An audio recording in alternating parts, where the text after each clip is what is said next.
సుప్రీంకోర్టులో special leave petition. Telangana రాష్ట్ర ప్రభుత్వం స్థానిక సంస్థల ఎన్నికలపైన హైకోర్టు ఇచ్చినటువంటి అంశం ఏదైతే జీవో నెంబర్ 9 పైన స్టే ఇచ్చిందో దాన్ని స్టే వెకేట్ చేయించడానికి తెలంగాణ రాష్ట్ర ప్రభుత్వం సుప్రీంకోర్టులో స్పెషల్ లీవ్ పిటిషన్ వేయబోతుంది. ఈ స్పెషల్ లీవ్ పిటిషన్ని రాష్ట్ర ప్రభుత్వం వేస్తుంది, కాంగ్రెస్ పార్టీ ఇంప్లీడ్ అవుతూ ఉంది దాంట్లోకి. సరే, ఇక్కడ స్పెషల్ లీవ్ పిటిషన్ ద్వారా ఏం జరగబోతా ఉంది, నిజంగా అక్కడ స్టే వెకేట్ అయ్యే అవకాశం ఎంతవరకు ఉంది, నిజంగా సుప్రీంకోర్టు తెలంగాణ రాష్ట్ర ప్రభుత్వం వాదనను సమర్థిస్తుందా, హైకోర్టు తీరును తప్పుపడుతుందా, ఎంతవరకు సుప్రీంకోర్టులో ఈ జీవో నెంబర్ 9 నిలబడే అవకాశం ఉంది. సో దీన్ని ఒక్కసారి మనం చర్చించుకున్న తర్వాత మిగతా అంశాల గురించి మనం మాట్లాడుకుందాం. ఇక్కడ జీవో నెంబర్ 9ని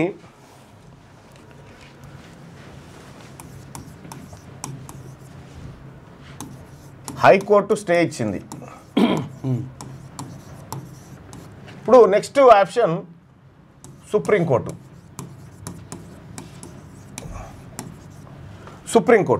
అయితే ఇక్కడ 2 రోజుల పాటు వాదనలు జరిగినాయి. వాదనలు జరిగిన తర్వాత 1 నిమిషంలో స్టే ఇస్తున్నామని చెప్పి వెళ్ళిపోయారు ఇక్కడ ఉన్నటువంటి సీజే గారు. ఆ తర్వాత ఇప్పుడు సుప్రీంకోర్టుకు పోతే ఏం జరుగుతుంది, లోకల్ బాడీ ఎలక్షన్ ఉండయా, ఏం జరుగుతుంది, ఈ అంశం మనం అందరం క్లారిటీ రావాల్సినటువంటి అవసరం ఉంది. ప్రధానంగా సుప్రీంకోర్టుకు పోయిన తర్వాత స్పెషల్ లీవ్ పిటిషన్ వేసిన తర్వాత ఈ హైకోర్టు స్టే అయితే ఏదైతే ఉందో దీన్ని వెకేట్ చేయమని చెప్పి దీన్ని కొట్టేయండి అని చెప్పి ఇక్కడికి పోయారు. సో ఇక్కడ సుప్రీంకోర్టు ఏం చెప్తుంది, సుప్రీంకోర్టులో మనకి కృష్ణమూర్తి వర్సెస్ మహారాష్ట్ర కేసు కానీ లేకపోతే Indira Sawhney versus union of India case కానీ, ఈ 2 కేసుల్లో ఉన్నటువంటి అంశం 50% సీలింగ్ దాటొద్దు, రిజర్వేషన్ దాటొద్దు, 50% సీలింగ్ ఏదైతే ఉందో ఈ సీలింగ్ను దాటొద్దు అని చెప్పింది. అయితే సీలింగ్ను దాటొచ్చు, ఎప్పుడు దాటొచ్చు, ఇది చాలా కీలకమైంది. సీలింగ్ను దాటొచ్చు, ఎప్పుడు దాటొచ్చు, సో డెడికేట్ కమిషన్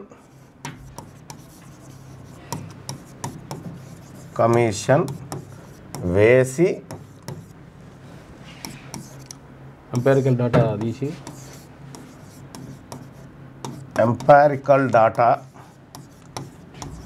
సేకరించి తీసి ప్రజల అభిప్రాయాలు సేకరించి అప్పుడు ఇక్కడ నివేదిక సమర్పిస్తే తెలంగాణ రాష్ట్రంలో బీసీలు అత్యంత వెనకబడిన వర్గాలుగా ఉన్నారు, వాళ్లకు అవకాశాలు చాలా తక్కువగా ఉన్నాయి, దానికి సహేతుకమైనటువంటి కారణాలు ఇవి అని చెప్పి ఇప్పుడు ఈ అంశం ద్వారా మనం కోర్టుకు పోతే కోర్టులో నిలబడుతుంది. మరి ఇవి ఎంతవరకు పర్ఫెక్ట్ చేసిరు, వీటి విశ్వసనీయత ఎంత? తెలంగాణ రాష్ట్రంలో భూసాని వెంకటేశ్వర్ గారితో డెడికేట్ కమిషన్, సింగిల్ కమిషన్, ఒకే మనిషితోటి కమిషన్ వేసారు. సో ఈ డెడికేట్ కమిషన్ రిపోర్ట్ గురించి ఎప్పుడైనా రేవంత్ రెడ్డి గారు చర్చ పెట్టిండా? లేదు, పెట్టలే. డెడికేట్ కమిషన్ తోటి చర్చ పెట్టాలి. డెడికేట్ కమిషన్ రిపోర్ట్ను భూసాని వెంకటేశ్వర్ గారు తయారు చేసి, అయ్యా ముఖ్యమంత్రి గారు డెడికేట్ కమిషన్ రిపోర్ట్ తయారైంది, మీకు అందజేయాలనుకుంటున్నా అంటే, ఏ దిక్కుమాల రిపోర్ట్ ఆడ పెట్టిపోరాదా టేబుల్ మీద అని చెప్పిండు. కథం.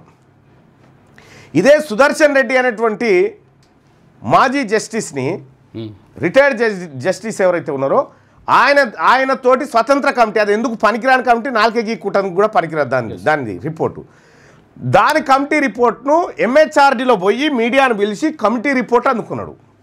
అదే పనికిరాందేమో అందుకున్నాడు, పనికొచ్చే సుప్రీంకోర్టు టేబుల్ మీద పెట్టేదేమో అలా పెట్టిపోవా అని చెప్పిండు.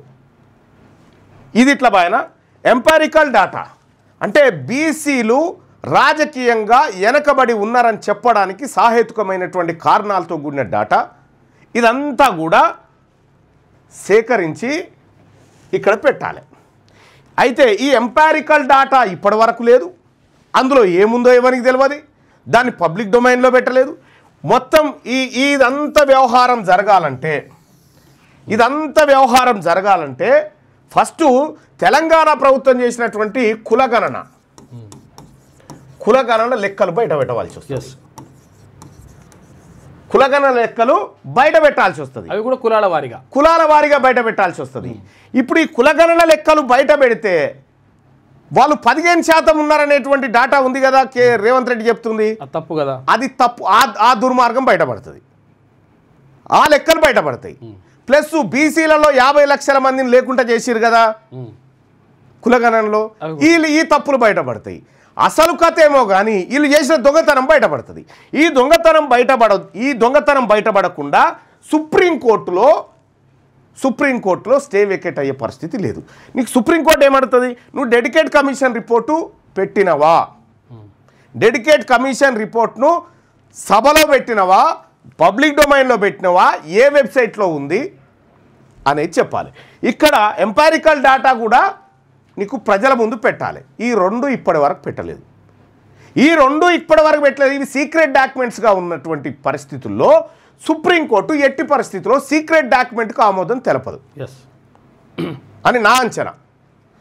సో ఇక్కడ కూడా సుప్రీంకోర్టుకు పోవడం ద్వారా ఏం చెప్పదలుచుకున్నాడు రేవంత్ రెడ్డి అని అంటే, నేను సాయశక్తులా కృషి చేసిన అని చెప్పుకుంటాడు అన్నట్టు. చేసిందే ఇక్కడ దొంగ పని, చేసిందంతా దొంగ పనే. ఈ డాటా బయట పెట్టకుండా నేను మొదటి నుంచి చెప్తా ఉన్నా, కులగణన లెక్కలు బయట పెట్టమని అంటా ఉన్నా కదా, అవి బయట పెడతారా? ఒకవేళ అవి బయట పెడితే వీటి కథ కూడా తేలేదు అన్నట్టు. కాదు, ఈ లెక్కలలో కూడా 2 రకాల లెక్కలు చెప్పారు. ఒకటి, ఎవరు ఉత్తమ్ కుమార్ రెడ్డి ప్రకటించినప్పుడు 56.33% అని ప్రకటించింది బీసీలు. తర్వాత ఇప్పుడు హైకోర్టులో పిటిషన్ వేసినప్పుడు ఎవరు అడ్వకేట్ జనరల్ ఏం చెప్పిండు? 57.3%, 57.6% అని చెప్పి అది చెప్పారు కథ. సో ఇట్లా అంటే ఈ డాటా కులగణన ఇది మొత్తం తప్పుల తడక చేసి, సో ఇప్పుడు సుప్రీంకోర్టు దగ్గర బలంగా నిలబడగలిగిన డాటా మన దగ్గర లేదు. ఎందుకంటే ఈ డాటాను అంతా కొలాబ్ చేసింది జానారెడ్డి, రేవంత్ రెడ్డిలే కదా. కులాల వారిగా లెక్కలు తీసేసి ఏ ఊర్లో ఎంత ఉన్నారు, ఏ ఊర్లో ఎంత ఉన్నారు ఇస్తే, ఫలానా గ్రామంలో ఫలానా గ్రామ పంచాయతీ కాడ పోస్టర్, ఈ గ్రామంలో ఇంతమంది ముదిరాజులు ఉన్నారు, ఇంతమంది గౌడ్సు, ఇంతమంది పద్మశాలులు, ఇంతమంది మున్నూరు కాపులు, ఇంతమంది నాయి బ్రాహ్మణులు, ఇంతమంది రజకులు, విశ్వకర్మలు ఇంతమంది ఉన్నారు, తంబాలోళ్ళు ఇంత, లేకపోతే గంగెద్దులో ఇంతమంది ఉన్నారు, దూదేకులో ఇంతమంది, బాలసంతులు ఇంతమంది ఉన్నారు. ఈ లెక్క ఇట్లా వేయాలి. ఇవి వేయకుండా మాయామచ్చింద్ర మాటలతోటి అక్కడికి పోయి చివరిగా నేను హైకోర్టు ముంగట చెప్పిన కదా, నా సాయశక్తుల కృషి చేసిన కానీ నేను చేయలేకపోయినా ఇక పార్టీ పరంగా ఇస్తా అని చెప్తాడు రేవంత్ రెడ్డి. అది ఇవాళనో రేపు ఎప్పుడో చెప్తాడు. కొంతమందికి డౌట్ కూడా ఉంటుంది, ఏమంటే యాక్చువల్గా ఏదో అయితే లెక్కలు చెప్పిండుగా అంటారు. ఏ లెక్కలు చెప్పాలి ఇప్పటిదాకా? విషయం ఏంటంటే కులాల వారిగా లెక్క చెప్పమని ఎందుకని చెప్పేసి అడుగుతున్నారంటే, కులాల వారిగా లెక్క చెప్తే ఇప్పటి వరకు ఒక 50-60 కులాలు ఇప్పటి వరకు వార్డు మెంబర్ కూడా కాలే. తర్వాత ఒక 60-70 కులాలు ఇప్పటి వరకు ఒక ఫ్యూన్ ఉద్యోగం కూడా పొందలే. కాబట్టి ఈ డేటా ఆధారంగా ఇన్ని కులాలు అసలు కనీసం ఆ దరిదాపులోకి కూడా వెళ్ళలేవు. కాబట్టి ప్రత్యేకమైనటువంటి రిజర్వేషన్ అందించడం ద్వారా ఈ లెక్కలు బయట పెడితే మరి ప్రజలంతా బీసీలలో ఉంటే మీరెట్లా ఎమ్మెల్యేలు అవుతారా అని చెప్పి జనంలో పెడతారు కదా. ఈ దొంగతనం బయటపడుతుందని వీళ్ళు దాసిరు అన్నట్టు. వీళ్ళ దొంగతనమే ఇప్పుడు వీళ్ళ మెడ మీద కత్తి కూర్చుంది. ఇప్పుడు 42% రిజర్వేషన్ ఇవ్వకుండా కాంగ్రెస్ పార్టీ ప్రభుత్వం లోకల్ బాడీ ఎన్నికలకు వచ్చే పరిస్థితి లేదు. ఎందుకంటే జనం ఊకునే పరిస్థితి లేదు. సో కాబట్టి రేవంత్ రెడ్డి గారు ఇప్పటికీ నేను నీకు సూచన చేస్తా ఉన్నా మిత్రుడిగా, కులగణన లెక్కలు బయటపెట్టి ఇవాళనో రేపో బయటపెట్టు. ప్రతి గ్రామ పంచాయతీ దగ్గర ఆ కులానికి సంబంధించినటువంటి లెక్కలు, ఆ గ్రామంలో ఉన్న డాటా అక్కడ పెట్టు. నిజాయితీ నిరూపించుకో. ఆఖరికి మీ ప్రభుత్వం దొంగ ప్రభుత్వం అని తేలిపోయింది కాబట్టి, మీ ప్రభుత్వం బీసీలను మోసం చేయడానికి కుట్ర పన్నుతున్నదని తేలిపోయింది కాబట్టి పాప పరిహారం కింద చేసుకో. పాప పరిహారం చేయి. పాప పరిహారం చేయడం వల్ల మీకు మంచి జరుగుతుంది. అంటే కనీసం దిగిపోయేటప్పుడు అయినా చరిత్రలో పేరు ఉంటుంది, ఇగో ఈ రేవంత్ రెడ్డి చేసిపోయినా అని చెప్పుకోవడానికి ఉంటుంది. ఇక మీరు అది కూడా లేలే నేను అట్లే మొండికి పోతా అంటే రేపు పొద్దుగాల సింగిల్ వార్డు మెంబర్ కూడా కాలేరు మీరు. ఇది సుప్రీంకోర్టు దీని మీద స్టే నా అంచనా ప్రకారం 70% స్టే రాకపోవచ్చు, 30% ఎవరిదన్నా దయాదాక్షిణ్యాల మీద ఉంటే ఉండొచ్చు అంతే. కానీ ఈ 30% కూడా ఇదంతా అధిగమిస్తే ఉంటుంది. ఇదంతా క్లియర్గా. కాబట్టి ఈ లెక్కన మీరు ఏదైనా ఉంటే రాష్ట్ర హైకోర్టులో తేల్చుకోపోండి అని చెప్పే అవకాశం ఎక్కువగా ఉంది. రాష్ట్ర హైకోర్టులో మరి ఏంది మళ్ళన్నా దీనికి పరిష్కారం అంటే, ఈ 50% సీలింగ్ పెట్టింది ఎవరు? 9 మంది జడ్జిల ధర్మాసనం సుప్రీంకోర్టులో పెట్టింది. ఇది రాజ్యాంగంలో ఉన్నదా? రాజ్యాంగంలో ఎక్కడ ఉండదు. బీసీలకు రిజర్వేషన్ 50% ఉండాలి, ఇంతలోపే జరగాలి అని ఏముండదు. కోర్టులు విధించినాయి. అప్పుడేమో రాజ్యాంగం ఏం చేసింది, రాష్ట్రాలకు వదిలేసింది. రాష్ట్రాలు ఇవి ఇంప్లిమెంట్ చేసుకుంటామంటే కోర్టులు ఎంటర్ అయ్యి ఆపినాయి. అట్లా సో ఇట్లా ఇప్పుడు 9 మంది జడ్జీల ధర్మాసనం చెప్పినటువంటి తీర్పు ఏదైతే ఈ 50% సీలింగ్ ఉందో దీన్ని 11 మంది జడ్జీలతోటి కొట్టేపియాలి. ఎస్, మన 9 మంది 11 మంది జడ్జీల ధర్మాసనం తోటి దీన్ని కొట్టేపిస్తే ఇది నిలబడుతుంది. ఏది ఈ రకంగా పోవాలంటే. లేదు అనంటే తెలంగాణ రాష్ట్ర ప్రభుత్వం బిల్లు పాస్ చేసి గవర్నర్ కన్సైన్కి పంపి అక్కడి నుంచి రాష్ట్రపతి, పార్లమెంటు, 9th షెడ్యూల్, ఈ 2 ఆప్షన్లు తప్ప ఇంకా మనం దేకినా ఇంకొక ఆప్షన్ లేదు. ఈ 2 కాకుండా ఇంకా వేరే వాళ్ళు ఏ ప్రయత్నం చేసినా అది ప్రజల్ని మభ్యపెట్టడానికి చేసే కార్యక్రమమే, అంతకు మిక్కిలి ఇంకొకటి లేదు. ఇక డ్రామా ఉంటుంది అంతే, డ్రామా. సో ఇది కార్యక్రమం, ఇది జరగబోయేది. 70% స్టే వెకేట్ అయ్యే అవకాశం లేదు. 70%. మీ వ్యాపారం అభివృద్ధి కావాలని కోరుకుంటున్నారా? అయితే వెంటనే క్యూనస్ని సంప్రదించండి.